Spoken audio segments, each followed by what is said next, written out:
now, ladies and gentlemen, lovely children, we come to the final story. Can anyone remember which island I said the story was from? Yes. The Caribbean, that's right. The Caribbean island called... Yes. Martinique, very good. Sorry, adults, I always let the children guess first. Sorry. Martinique, and in Martinique, before a storyteller can tell a story, they have to make a pact with the audience. So I say, "E cric." You say, "E crack." Okay? "E cric." But you have to say it with some power and enthusiasm. Otherwise, I won't believe you. Okay? "E cric." "E misty cric." "E cric." "E misty cric." "E cric." "E misty cric." And then I say, "Est-ce que le corps dort?" You say, "No." "Le corps ne dort pas." And then we begin, okay? But if I don't believe you, we can't tell you the story. That's how it works, okay? Are you ready? From the top. "E cric." "E misty cric." I believe this side. I believe this side a lot, okay? That should tell you something, okay? "E cric." "E misty cric." "E cric." "E misty cric." "E cric." "E misty cric." Est-ce que le corps dort? Thank you, Mom. That mother who listened up there. When I say, "Est-ce que le corps dort?" you say, "Non, le corps ne dort pas." Okay? Est-ce que le corps dort? Est-ce que le corps dort? Est-ce que le corps dort? Bon, on va commencer. Once upon a time,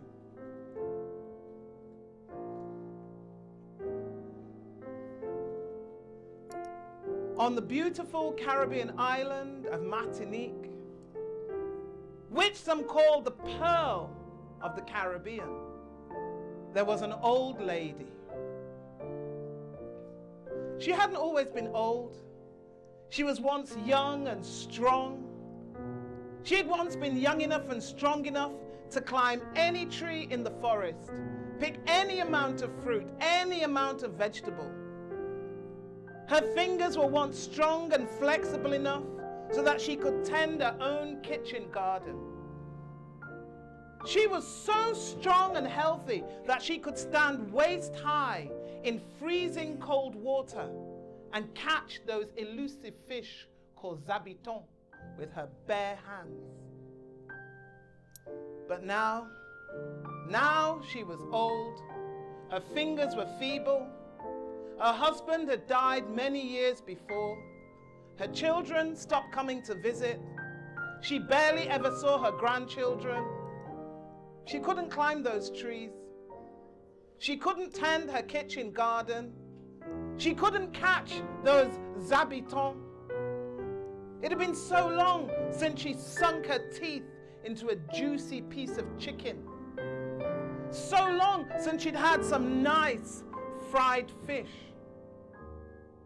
If she was lucky, whatever the wind shook free from the tree, she would eat. But most of the time, she ate watercress. Now, watercress is good once in a while, but every day, watercress, watercress, watercress, watercress for breakfast, watercress for lunch, watercress for dinner, watercress for snacks, watercress, watercress. Oh, she wanted to chew on a soup bone.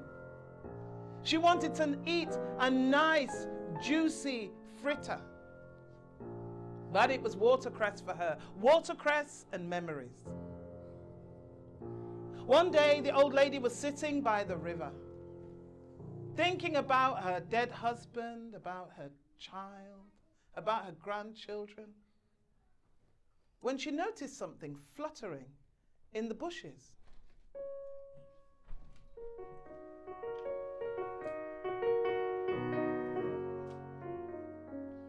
She parted the leaves of one of those bushes, and there she saw a bird. The most beautiful bird she'd ever seen in her life. She'd never seen a bird quite like it. It was blue. Blue from tip of beak to tip of tail. And its wings. Its wings were the most iridescent pink, even pinker than Olga's pink shoes.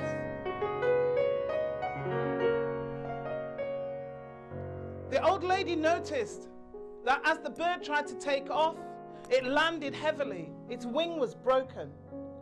And being kind-hearted, the old lady, she knelt down, she scooped up that bird in her hands. She could feel its little heart beating, beating, beating. The bird struggled to free itself, but the old lady, she stroked its head. She said, "Don't be afraid. Don't be afraid. I'm going to take you home. I won't harm you. I'll heal you. And then one day you can fly away and join your family." So she took the bird home, and very gently she laid the bird on her pillow. She went into the kitchen, she got some healing oils. She brought the healing oils, and she rubbed the healing oils onto the bird's wing. And as she did, she sang a song I'm not going to sing alone. A song that I hope you will join and sing with me, okay? So this is how the song goes. I sing, "There stands a bluebird." You sing, "Tra-la-la-la." That's all you have to sing for now, okay? So should we try it? There stands a bluebird, tra-la-la-la. There stands a bluebird. Give me sugar, coffee and tea. Repeat that. Give me sugar, coffee and tea. Now, it's very important. You've got to remember, we're not in England. In l'Institut Français, we're in Martinique. And in Martinique, when music plays, people don't sit still. They move something. Even if they just tap their foot, they move something, okay? Are you ready? 1, 2, 3, 4. There stands a bluebird, tra-la-la-la. There stands a bluebird. Give me sugar, coffee and tea. Very good. Now with the next verse, you have to do your own special dance, okay? Now show me emotion, tra-la-la-la. Show me emotion, tra-la-la-la. Give me sugar, coffee and tea. Very good. Now I want you to imagine yourself spinning round and around. Now dance around the ocean, tra-la-la-la. Dance around the ocean. Give me sugar, coffee and tea. Give me sugar, coffee and tea. Every day the old lady sang to that bird. Every day she applied the healing oils. Every day the bird became stronger.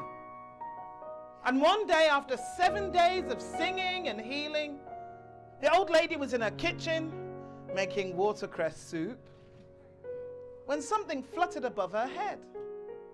She looked up, and it was the bird. "My friend," she said, "come here. Let me have a look at you." The bird flew down and landed on her finger. And the old lady, she opened the bird's wing. "Ah, my friend," she said, "it's time for you to go home. You are healed." And even though it broke her heart to say goodbye to her friend, the old lady knew it was the right thing to do. She went out of the house, along the river to the place where she'd found the bird. "Goodbye, my friend. Come and visit me sometimes."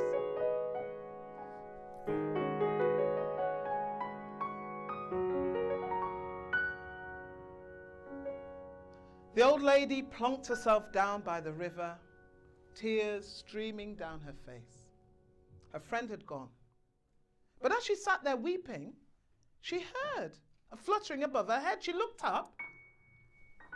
It was her friend, the bird, and it had something in its beak. "My friend, you're back so soon." The bird opened its beak, and down fell a pumpkin seed.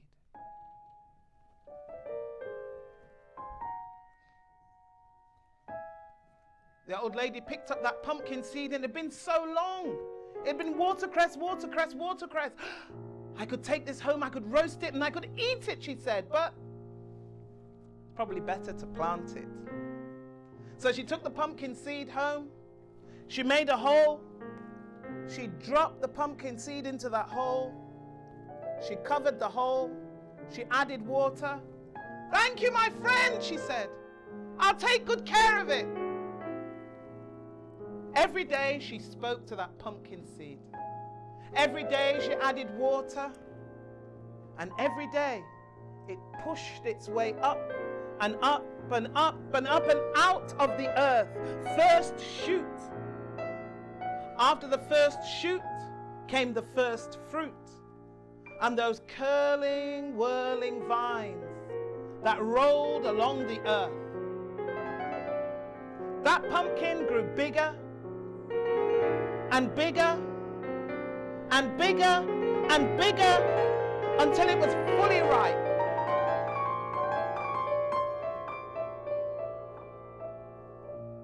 When it was fully ripe, the old lady very gently cut that pumpkin from its stalk. She took it into the house, she put it on the table, and she said, "Well, I could have pumpkin risotto, pumpkin pie, pumpkin stew, roasted pumpkin, boiled pumpkin, pumpkin soup instead of watercress soup." She thought of all the different types of pumpkin dishes she could eat. She took her knife and whaps! She cut the pumpkin in half. But to her surprise, instead of the pumpkin being filled with orange flesh and white seeds, that pumpkin was filled with the most delicious things to eat and delicious things to drink. Now, Olga, if this was your pumpkin, what would be the most delicious thing to eat inside your pumpkin? Pasta with cheese? Tomatoes and broccoli. And broccoli. Very good. Broccoli is very important. If this was your pumpkin, what would be the delicious thing inside that pumpkin that you would want to eat? Not McDonald's, not Coca-Cola. Chocolate. I should have said not chocolate, but it's too late. Chocolate, white chocolate, brown chocolate, dark chocolate. Okay, milk chocolate, brown chocolate. What about you, my friend? Sushi. I like the way you think. Edamame beans? Maybe? Some edamame beans? No, just sushi? What about you? If it was your pumpkin, what would be in your pumpkin? Your favorite food in the whole wide world? Pasta. Anybody else? What about the children at the back? If it was your pumpkin, what would be in it? Yes, at the very, very back there. The young lady at the very, very back. Pizza. What flavor pizza? Regular? Regular pepperoni or regular seafood or just regular? Just regular. Yes, that young lady in the pink there. Yes. Oranges, squeezed or just segmented? How do you see the oranges? As a juice or whole? You have to shout because I can't hear you. Whole oranges. Yes, young lady. Spaghetti bolognese, and why not? Yes. More spaghetti. And cheese, just any cheese? Yes? Lasagna. Vegetarian lasagna or beef lasagna? Beef? Very good. And the last one over there. Yes, you?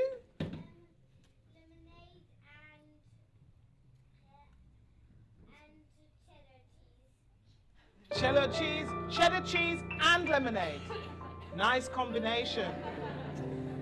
There was all of the, put your hands down, there was all of that and more. And the old lady, she ate and she ate and she ate and she ate and she ate and she ate.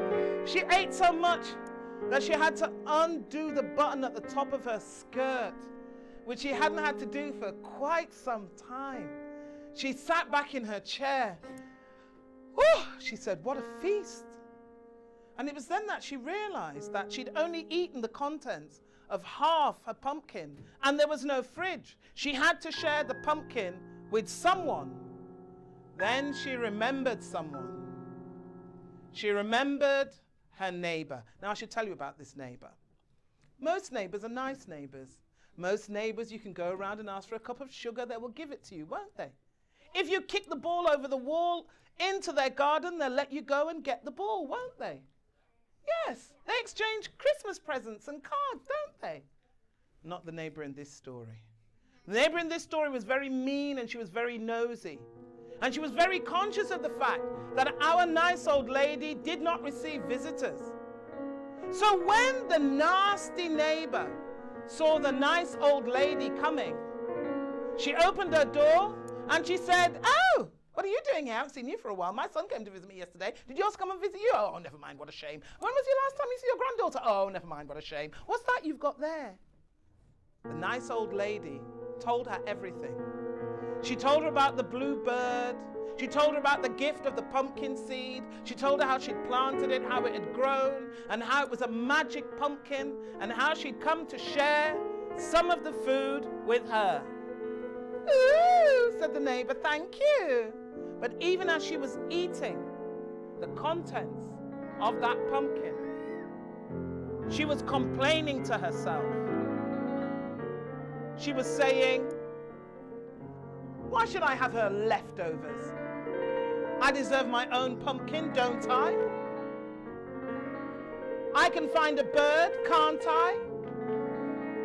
I can heal its wing, can't I?" So that very day, when she'd finished eating everything that was in the pumpkin, the nasty neighbor went out in search of the bird. She searched high and she searched low. She looked in the undergrowth, she looked in bushes, she looked in trees. And then she heard something fluttering in one of the bushes. She parted the leaves of that bush, and sure enough, there it was. That bird, that beautiful bird, blue from tip of beak to tip of tail, with the most iridescent pink wings. But both of these wings were perfectly healthy. Both of these wings were perfectly well. The nasty neighbor said, if I'm to get my pumpkin seed, I have to heal the bird." And she searched around in the undergrowth until she found a stick. She lifted the stick above her head and crack! She broke that bird's wing. I'm sorry, but she did. And then very cruelly, she grabbed that bird and she took it home. And she didn't put it on her bed. And she didn't sing sweet songs. She threw the bird in the corner of her kitchen. Every day when she did her washing up, she would drip cursory drops of water from her washing up bowl onto the bird's wing.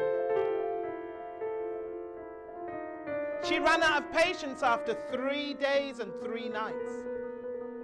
On the 4th morning, she grabbed that bird, opened the door to her kitchen, and threw the bird out. "Bring my pumpkin seed."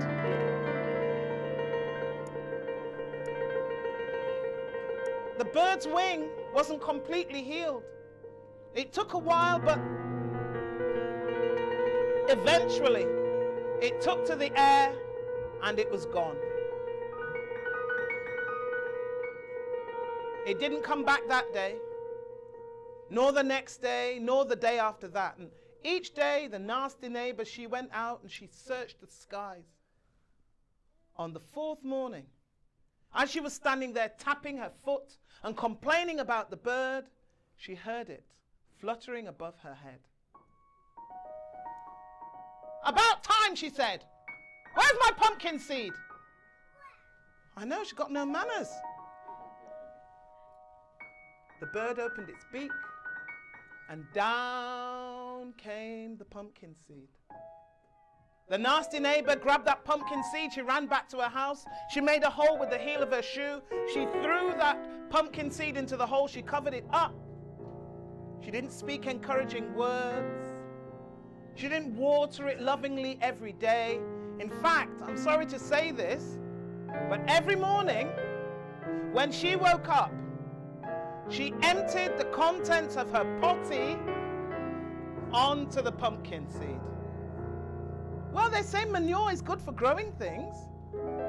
Every day she emptied the contents of her potty with wee-wee and poo-poo. Every day.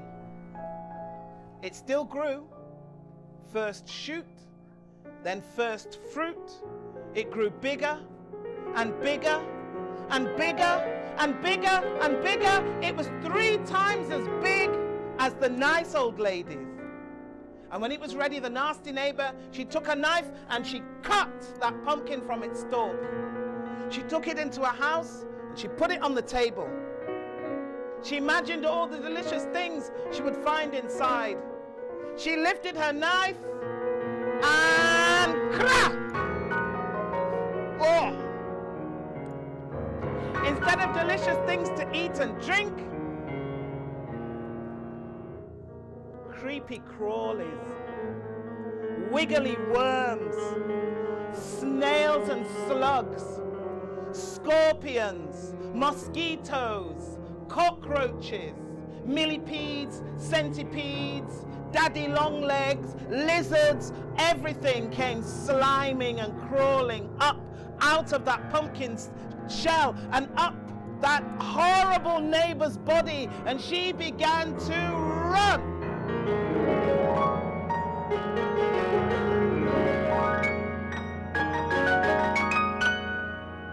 She ran as fast as her legs would carry her to the river. She threw herself into the water and she swam away.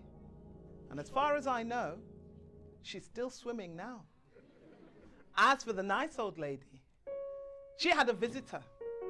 Every day, a visitor would come and sit on her shoulder and chirp into her ear. And the old lady, sometimes, when her voice was strong, she would sing to the bird. And you know the song, so you can sing it with me. Are you ready? Remember, the first thing we've got to do, because we're not in England, we're in Martinique. Very good. Okay, 1, 2, 3, 4. There stands a bluebird, tra-la-la-la. There stands a bluebird. Give me sugar, coffee and tea. Okay, do you have your special movement? Now show me emotion. Show me emotion. Give me sugar, coffee and tea. Okay, now we're dancing around and around and around. Now dance around the ocean. Tra-la-la-la. Dance around the ocean. Give me sugar, coffee and tea. Give me sugar, coffee and tea.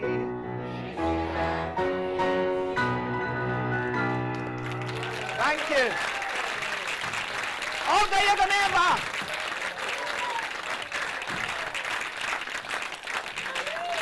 Thank you.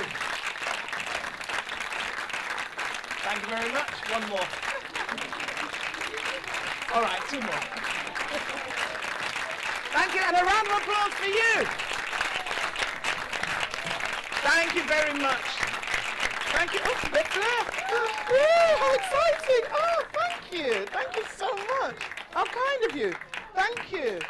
Thank you, little one. Thank you. Thank you so much. Thank you. That's unexpected but beautiful. Thank you. Thank you.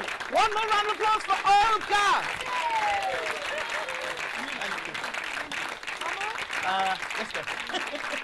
Bye. Thank you. Woo.